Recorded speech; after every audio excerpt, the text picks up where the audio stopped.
अस्सलामुअलैकुम नाज़रीन, आज के इस वीडियो में आपके साथ बड़ी अपडेट शेयर करते चले। नाज़रीन, इंतहाई अफसोसनाक खबर यह है कि बलूचिस्तान के दारुल हुकूमत क्वेटा में बम धमाका। नाज़रीन, कितने अफराद जख्मी हुए और कितने अफराद जाँ बहक हुए, आज की इस वीडियो में आपके मुकम्मल तफसील के साथ आगाह करते हैं और ये वाक़या कहाँ पर पेश आया।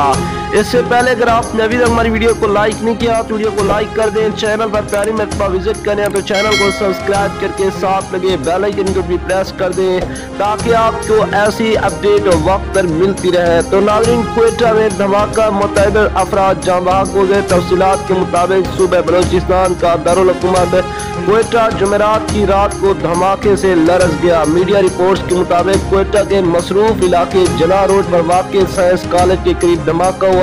धमाके के नतीजे में कई अफराद निशाना बन गए। रेस्क्यू ज़राए के मुताबिक जख्मी को फौरी अस्पताल मुंतकिल किया गया, जबकि सिक्योरिटी फोर्सेस ने इलाके को घेरे में ले लिया। मीडिया रिपोर्ट्स के मुताबिक धमाके के नतीजे में जख्मी होने वाले 3 अफराद जान की बाजी हार गए, जबकि 14 जख्मी अफराद तिब्बी इमदाद के लिए सिविल अस्पताल मुंतकिल किए जा चुके हैं। Next video